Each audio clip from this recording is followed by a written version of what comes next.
প্রিয় শিক্ষার্থীবৃন্দ, আশা করি সকলে ভালো আছো। অলরেডি আমি পরিসংখ্যানের আহ, দুইটি নিয়ম আমি ক্লাস নিয়েছি। এটা হচ্ছে আমাদের তৃতীয় পার্টের ক্লাস। তো আগে এমসিকিউ প্লাস ক নাম্বার দিয়েছি, তারপরে যতগুলো আমাদের ম্যাথ আসলো সবগুলো পরিসংখ্যানের অঙ্ক সমাধান করে দিয়েছি। এবার দেখো, তোমাদের এই যে অবিন্যস্ত উপাত্ত, অবিন্যস্ত মানে কি, এলোমেলো ছোট থেকে বড়, বড় ছোট একসাথে এরকম করে দেওয়া আছে। তো এইরকম যদি দেওয়া থাকে, তো অবশ্যই আমাদের কি খ নাম্বারে বলবে যে সারণী তৈরি করো। তাহলে এখন যদি সারণী তৈরি করতে না পারি, তাহলে আমাদের কি খ নাম্বার অথবা গ নাম্বারে আমাদের মধ্যক বার করতে পারবো না, পরিসরক এরকম করে বার করতে পারবো না। তো বার করতে পারবো, অনেক ঝামেলা হবে। এই জন্য আমরা কি করবো, সারণী তৈরি করবো। তাই এখানে দেখো, আমি একটা প্রশ্ন এখানে লিখছি। এই একটা প্রশ্ন যদি তোমরা ভালোভাবে বুঝতে পারো, তাহলে সবগুলাই পারবা। একটা ভিডিওর মাধ্যমে এইটা যদি ভালো করে বুঝো, সব এরকম যতগুলো ম্যাথ আছে সব নিজে পারবা। তো দেখো, এখানে দশম শ্রেণীর 45 জন শিক্ষার্থীর গণিত বিষয়ে প্রাপ্ত নম্বর। তার মানে এটা কয়জন শিক্ষার্থী দেওয়া আছে, 45 জন শিক্ষার্থীর গণিতে নাম্বার পাইছে। কেউ পাইছে 46, কেউ পাইছে 30, কেউ পাইছে 75, কেউ পাইছে 89, কেউ পাইছে 48। এরকম 45 জন শিক্ষার্থীর গণিতে প্রাপ্ত নম্বর দেওয়া আছে। এখন দেখো, একটা প্রশ্ন আমি লিখছি এখান থেকে। আমি বলছি একটা প্রশ্ন সমাধান পারলে তোমরা সব পারবা। তাহলে শ্রেণী ব্যবধান কত বলছে, এই যে 10। শ্রেণী ব্যবধান 10 ধরে সারণী তৈরি করো। কি তৈরি করতে বলছে, সারণী তৈরি করো। তাহলে শ্রেণী ব্যবধান কত ধরতে বলছে, শ্রেণী ব্যবধান কিন্তু 10 ধরতে বলছে। কিন্তু যদি আমাদের দেখো, এখানে যদি শ্রেণী ব্যবধান ধরতে না বলে, তখন আমরা কি করব, তখন দেখো 40-এর ওই পাশ থেকে যদি হয়, তোমরা 10 করে ধরবা, নিজেই ধরবা 10। আর যদি 40-এর নিচে এদিকে হয়, তো 5 করে ধরবা। এখানে কত ধরবা, তোমরা নিজেই 5 ধরবা। যদি দেওয়া থাকে, যত দেওয়া থাকবে তত ধরবা। না দেওয়া থাকলে 40-এর নিচে এখানে যদি গণসংখ্যা থাকে, তাহলে 5 ধরবা। আর 40-এর উপরে যদি থাকে, তাহলে কত ধরবা, 10 ধরবা। তাহলে এখানে যেহেতু বলছে শ্রেণী ব্যবধান 10 ধরে সারণী তৈরি করো, তাহলে আমরা 10 ধরবো। তো দেখো, সারণী তৈরি করার জন্য সর্বপ্রথম কাজ হলো, এখান থেকে আমরা পরিসর বার করব। তাহলে আমরা আগে সর্বোচ্চ মান, সর্বোচ্চ সর্বোচ্চ মান, আর একটা কি, সর্বনিম্ন মান। তাহলে এখান থেকে সর্বোচ্চ মান মানে কি, সর্বোচ্চ মানে বড়, সবচেয়ে এখানে বড় যে সংখ্যাটা আছে সেটা আমরা আগে খুঁজে বার করব। তো সে সংখ্যাটা এখানে কত, সে সংখ্যাটা হচ্ছে, সর্বোচ্চ সংখ্যা আমাদের কত এখানে আছে, এইখানে আছে আমাদের সর্বোচ্চ সংখ্যা 92 আছে। সবচেয়ে বড় সংখ্যা কে আছে, তাহলে আমি লিখলাম সর্বোচ্চ সংখ্যা 92। এখন সর্বনিম্ন সংখ্যা কত, মানে ছোট সংখ্যা, সবচেয়ে ছোট সংখ্যা এটা কত আছে দেখো তো। সবচেয়ে ছোট সংখ্যা, সবচেয়ে ছোট সংখ্যা আছে এখানে 30 আছে। কত আছে, এই যে 30। তো আমি সর্বনিম্ন সবচেয়ে ছোট সংখ্যা লিখলাম কত, 30 লিখলাম। দেখো, পরিসর নির্ণয় করবা, পরিসর নির্ণয় করা না করলে কিন্তু সারণী তৈরি করতে পারবে না। তাহলে সর্বোচ্চ মান মানে বড় সংখ্যা, সর্বনিম্ন মান মানে ছোট সংখ্যা বার করলাম। এখন আমরা জানি কি, পরিসর, পরি পরিসর পরিসর সমান আমরা কি জানি, সর্বোচ্চ সর্বোচ্চ মান মাইনাস সর্ব সর্বনিম্ন মান, তার সাথে কত যোগ। এটা হচ্ছে আমাদের পরিসরের সূত্র, সর্বোচ্চ মান মাইনাস সর্বনিম্ন মান প্লাস কত, তার সাথে 1। তাহলে সর্বোচ্চ মান আমরা কত পাইছি, 92, মাইনাস সর্বনিম্ন মান কত পাইছি, 30, তার সাথে কত যোগ, 1 যোগ করে দিলাম। এখন 92 থেকে যদি আমরা 30 বাদ দেই, তাহলে কত হয় দেখো তো, 92 বিয়োগ 30, তাহলে আমরা কত পেলাম, 62 পাইলাম। 92 থেকে 30 বাদ দিলে কত, তাহলে 62। এখানে কত আছে, যোগ 1, তাহলে 62 আর 1 কত হয় আমাদের, 63। এইগুলা যতগুলো অঙ্ক আছে সবগুলো কিন্তু এই পদ্ধতিতে সমাধান হবে। শুধুমাত্র আমি এইখানে মনে রাখতে বলছি তোমাদের, এইখানে 10 ধরতে বলছে, যদি ধরতে বলে ধরে নেবা। আর যদি ধরতে না বলে, 40-এর নিচে যদি এখানে গণসংখ্যা থাকে, তাহলে 5 ধরবা।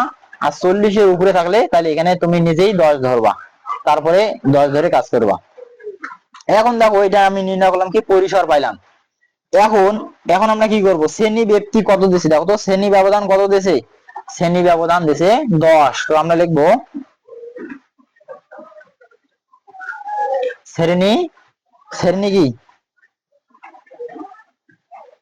শ্রেণী ব্যবধান 10 হলে, শ্রেণী ব্যবধান 10 হলে আমরা কি লিখবো, শ্রেণী, শ্রেণী ব্যবধান 10 হলে শ্রেণী সংখ্যা। তাহলে শ্রেণী সংখ্যা আমরা কত লিখবো? 63 কে আমরা কত দ্বারা ভাগ দেব? 10 দ্বারা ভাগ দেব। তাহলে 63 কে আমরা 10 দ্বারা ভাগ দেই, তাহলে 63 ভাগ হলো 10, তাহলে হলো 6.3। তাহলে 6.3, তাহলে এটা আমরা নেব না, এখন আমরা কি নেব? এর সামনে একটা এই চিহ্ন দেবো এরকম। এটা দেওয়ার পর আমরা কত নেব? 6.3 মানে আমরা নেব কত? 7। তার মানে কয়টা ঘর? মূল ঘর লাগবে তোমাদের কয়টা? 60টা ঘর লাগবে। তো এখন আমরা কয়টা ঘর বানাবো? 60টা বানাবো।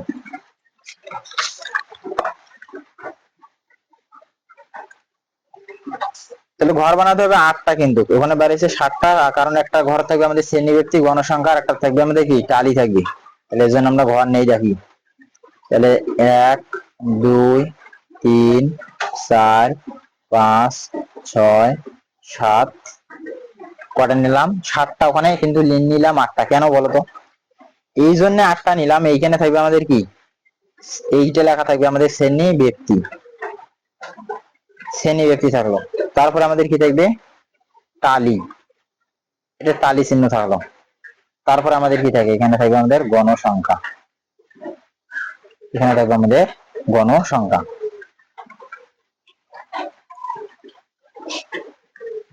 তো দেখো আমাদের শ্রেণী ব্যক্তি কত ধরতে বলছে? 10 ধরতে বলছে। তাহলে নিম্ন সংখ্যা আমাদের কত আছিল? নিম্ন সংখ্যা ছিল আমাদের 30 আছিল, 30। তো আমরা যদি 30 থেকে ধরি, 30 থেকে 10 হিসাব করলে আমাদের কত হয়? 30 থেকে আমরা 10 নিলে কত হয়? 30 আর 10 হইলো আমাদের কত? 39। তারপরে আমরা ধরলাম কত? 40 থেকে কত? 49। তারপর কত? 50 থেকে কত?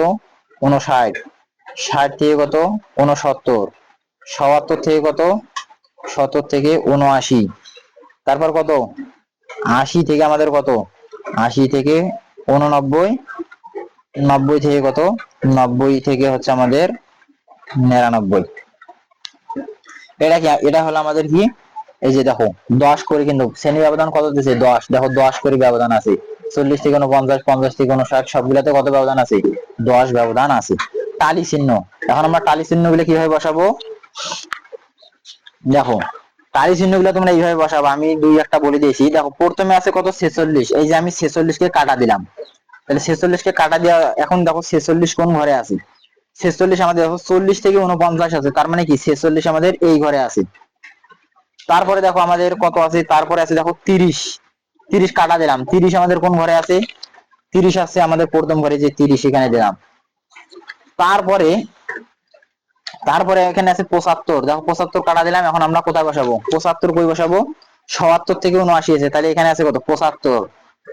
তারপর আবার দেখো কত আছে? 89 আছে, 89। তাহলে 89 কাটা দিলাম, কোন ঘরে আছে 89? এই যে 89 আছে আমাদের এই ঘরে। তো আশা করি বুঝছো, বাকিগুলা তোমরা নিজেরা বসাইতে পারবা। তারপরে কত আছে দেখো? 48। তাহলে 48 আমাদের কোন ঘরে আছে? সেই ঘরে বসাই। তাহলে এখানে দেখো কত? 48, 49, 50। তাহলে এখানে কত? 48। তাহলে এরকম করে তোমরা সবগুলা বাকিগুলা বসাবা। বসার পর তাহলে আমি বসে দিয়েছি সবগুলা, মানে এখানে আমি তাহলে উপরে উপরে আছে 4টা, এটা 4টা বসে দিলাম। তোমরা আমি যেভাবে বুঝে দিলাম ওইভাবে বসাবা। একটা একটা করে এরকম কাটা দিবা, আবার বসাবা, আবার একটা কাটা দিবা, ওইটা কোন ঘর আছে বসাবা। প্রথম গুলা যেভাবে বুঝিয়ে দিলাম সবগুলা এইভাবে বসাবা।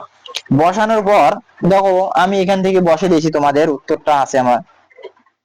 তাহলে পরের ঘরে আছে দেখো প্রথম ঘরে 4টা, পরের ঘরে আছে 5টা। তাহলে 4টার পর একটা ঘর কোণা বরাবর হয়, একটা ঘর কোণা বরাবর হবে। 4 নম্বরের পর 5 নম্বরটা কোণা বরাবর, আবার একটা আছে। তারপরের ঘরে আছে তোমাদের 7টা। তাহলে 1 2 3 4 5 6 7টা। তার ঘরে আছে কয়টা? 9 10টা আছে। 1 2 3 4 5, 1 2 3 4 5। তাহলে 5 5 কত?